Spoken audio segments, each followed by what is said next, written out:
जय श्री कृष्णा दोस्तों। क्या आपने कभी सोचा है कि आखिर क्यों कुछ घरों में ऐसी संतान पैदा होती हैं जो अपने माता पिता को बहुत दुख देती है। आपने देखा होगा कि कई बार पति पत्नी में सामंजस्य नहीं बन पाता, जबकि दोनों अपनी ओर से भरसक प्रयास करते हैं, फिर भी उनके रिश्ते में तालमेल नहीं बैठ पाता है। आखिर ऐसा क्यों होता है? क्यों एक पिता अपने पुत्र को पालने में कोई कसर नहीं छोड़ता? वह हर संभव प्रयास करता है कि उसका बेटा हमेशा सुखी रहे, लेकिन जब वही बेटा बड़ा होता है तो वह अपने पिता को दुख देता है। क्यों एक व्यक्ति अपने खान पान में सतर्कता बरतता है, संयमित जीवन जीता है, फिर भी उसका पूरा जीवन बीमारियों से घिरा रहता है? और क्यों कोई व्यक्ति दिन रात मेहनत करने के बावजूद भी अभाव में जीवन बिताने को मजबूर होता है? आखिर ऐसा क्यों होता है? दोस्तों, ऐसे अनगिनत प्रश्न हैं जो हमारी समझ से परे हैं। दोस्तों, हमारे धर्म ग्रंथों के अनुसार पूर्व जन्मों में किए गए कर्मों का फल हमें इस जन्म में भुगतना पड़ता है। कर्म चाहे अच्छे हों या बुरे, लौटकर जरूर आते हैं। कोई माने या न माने, लेकिन यह बात बिल्कुल सत्य है कि हमारे कर्म हमारे पास वापस जरूर आते हैं। कहीं किसी के घर में सुख देने वाली संतान जन्म लेती हैं तो कहीं दुख देने वाली। आखिर ऐसा क्यों होता है? दोस्तों, कहीं ना कहीं यह सब हमारे अपने ही कर्मों का फल है, जिसके कारण यह सब होता है। दोस्तों, इन बातों को समझने के लिए हम आज आपको एक कथा सुनाने जा रहे हैं जो हर व्यक्ति के लिए महत्वपूर्ण है। मेरा आपसे निवेदन है कि इस कथा को अंत तक पूरा सुनिए। इसमें हम आपको बताएंगे कि कैसे पूर्व जन्म में किए गए कर्म इस जन्म में हमारे जीवन को प्रभावित करते हैं। दोस्तों, कथा को शुरू करने से पहले कमेंट बॉक्स में लिखिए जय श्री राधे कृष्णा। वीडियो को भी लाइक करें और अपने दोस्तों के साथ भी शेयर करें और चैनल को सब्सक्राइब करना ना भूलें। तो अधिक देर ना करते हुए इस कथा को शुरू करते हैं। दोस्तों, यह बहुत पुराने समय की बात है। एक गांव में दो कुत्ते रहते थे। दोनों पक्के दोस्त थे। वे हमेशा साथ रहते, साथ खेलते, खाते पीते और साथ सोते थे। उनमें से एक का नाम था धीरू और दूसरे का नाम था बीरू। एक दिन धीरू और बीरू जब आराम से बैठे थे तो वे आपस में बातें करने लगे। धीरू बोला, मित्र बीरू, कभी कभी मैं सोचता हूँ कि हमने कौन से ऐसे बुरे कर्म किए थे जो हमें इस जन्म में कुत्ते का जन्म मिला है। सुबह से शाम तक दौड़ते दौड़ते हालत खराब हो जाती है, तब कहीं जाकर पेट भरने को थोड़ा बहुत मिलता है। कई बार तो जिस दरवाजे पर जाता हूँ तो वहाँ से डंडे मारकर भगा दिया जाता है। खाना तो दूर की बात, उल्टा डंडे की मार खानी पड़ती है। बीरू ने सहमति जताते हुए कहा, मित्र धीरू, तुम बिल्कुल सही कह रहे हो। कभी कभी तो बैठने की भी जगह नहीं मिलती है। जहाँ थोड़ी देर के लिए बैठता हूँ तो कोई आकर डंडे मारकर वहाँ से भी भगा देता है। ना तो ठीक से बैठ पाते हैं, ना आराम से लेट पाते हैं। सच कहूँ तो अब यह जीवन बोझ लगने लगा है।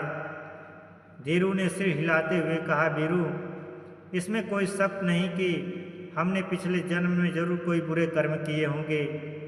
यही वजह है कि हमें इस जन्म में यह दुख भरा जीवन जीना पड़ रहा है।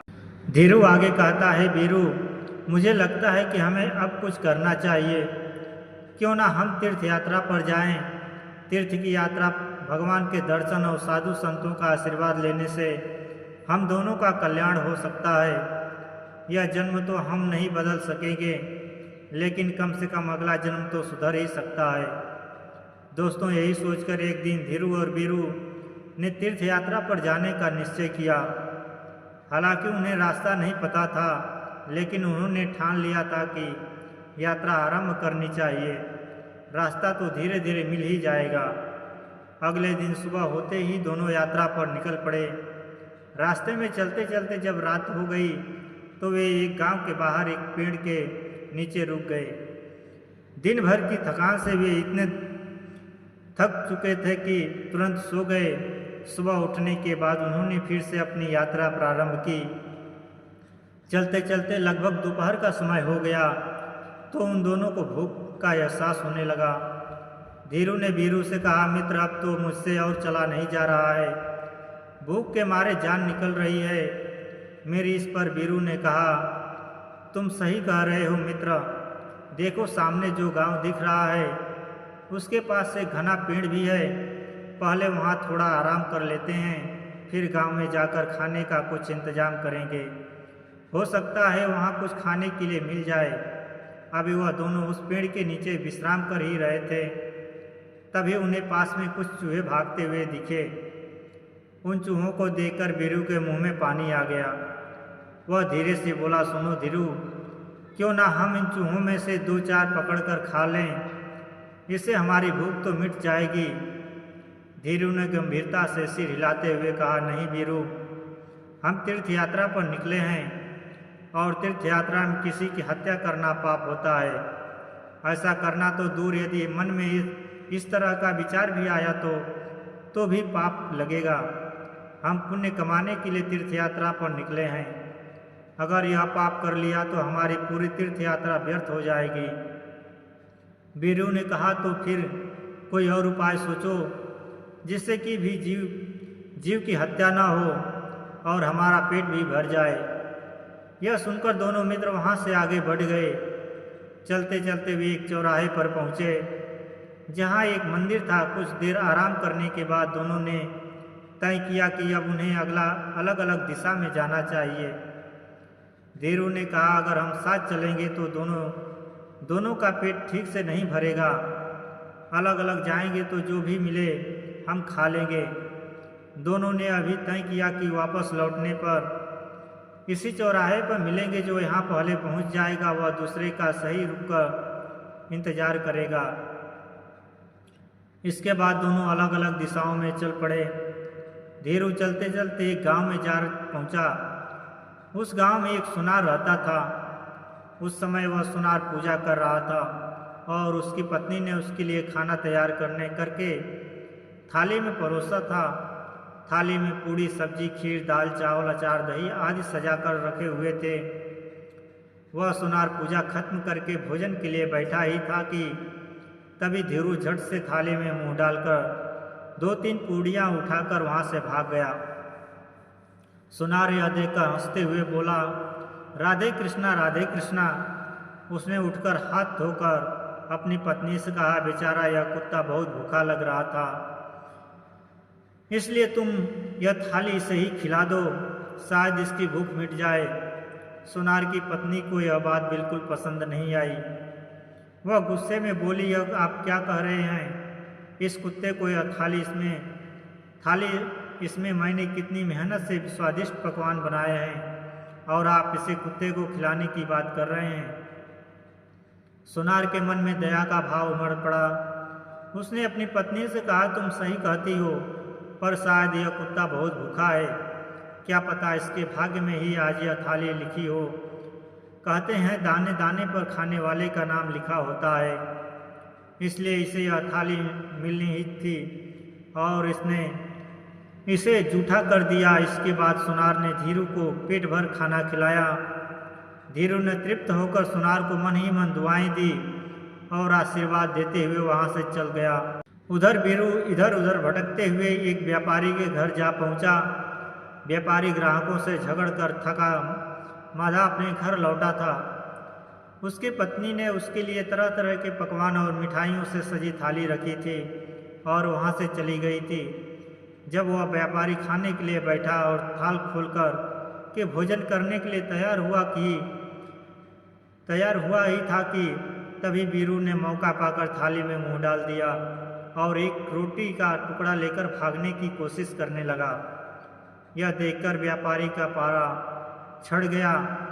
उसकी आंखें गुस्से से लाल हो गई। उसने कोने में रखी लाठी उठाई और गालियां देते हुए बीरू की कमर पर जोर से वार किया। दर्द से चिल्लाते हुए बीरू वहीं पर गिर पड़ा। उसकी कमर टूट चुकी थी और वह भागने में असमर्थ हो गया। व्यापारी ने गुस्से में आकर उस पर 2-4 लाठियां और मार दी। बीरू अधमरा हो गया। वह सोचने लगा, मैं तो यहाँ पर पेट की आग बुझाने आया था, लेकिन यहाँ तो जान पर लेकिन यहाँ तो जान पर बन आई यह व्यापारी कितना निर्दयी है कि एक पूड़ी का टुकड़ा भी दर्द बर्दाश्त नहीं कर सका और मेरी कमर तोड़ डाली। इधर धीरू पेट भर खाना खाकर चौराहे पर आराम से बैठा था और अपने साथी वीरू का इंतजार कर रहा था। वह बार बार इधर उधर देखता, लेकिन वीरू कहीं नजर नहीं आ रहा था। समय बीतता गया और जब वीरू नहीं लौटा तो वह लाचार और उदास होकर चौराहे पर बैठ गया। थोड़ी देर और इंतजार करने के बाद धीरू ने फैसला किया कि वह वीरू को ढूंढने निकलेगा। उसका दिल बेचैन था और वह अपने दोस्त की तलाश में चल पड़ा। कुछ दूर चलने के बाद उसे वीरू नजर आया। वह दौड़ते हुए उसकी तरफ बढ़ा। उसकी टूटी हुई कमर देखकर वह बहुत ही दुखी हुआ। उसने पूछा, भाई यह तुम्हारे साथ क्या हुआ? ऐसा किसने किया? कौन इतना निर्दयी है जिसने तुम्हारी कमर तोड़ दी सिर्फ एक रोटी के लिए? वीरू की आंखों में आंसू आ गए। उसने दर्द से कराहते हुए धीरू को पूरी कहानी सुनाई। कहानी सुनकर धीरू की आंखों में आंसू आ गए। वह दुख से भर गया। कहानी सुनाकर वीरू गुस्से से बोला, मैं उस व्यापारी से बदला जरूर लूँगा। उसे बताऊंगा कि खुद की कमर कैसे टूटती है। लेकिन वह क्या करता? वह तो मजबूर था। वह अधमरा योनि में जो जन्म ले चुका था और वह कुत्ते की योनि में था।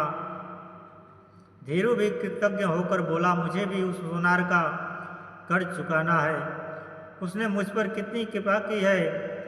इन सब बातों पर विचार करते हुए आखिर में दोनों कुत्तों ने यह फैसला किया कि उन्हें अब अपने प्राणों को त्याग देना चाहिए और प्राण त्यागने के पश्चात उनके घरों में जन्म लेना चाहिए। इसके बाद दोनों कुत्ते धीरू और वीरू एक नदी में डुबकी लगाकर अपने प्राण त्याग देते हैं। संयोगवश व्यापारी को कोई संतान नहीं थी और ना ही सुनार के घर धीरू का जन्म हुआ और व्यापारी के घर वीरू का जन्म हुआ। व्यापारी बहुत खुश हुआ, लेकिन उसकी खुशी ज़्यादा देर नहीं टिक पाई। जैसे ही व्यापारी के घर पुत्र पैदा हुआ, उसका बैल मर गया और उसकी पत्नी भी बीमार रहने लगी। साथ ही उसके बेटे के पहले ही जन्मदिन पर व्यापारी के हरे भरे खेतों में जानवर घुस गए, जिससे व्यापारी का जीवन मुश्किलों से भर गया।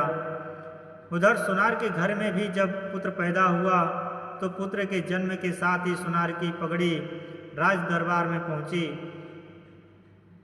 राज दरबार में ऊंची हो गई।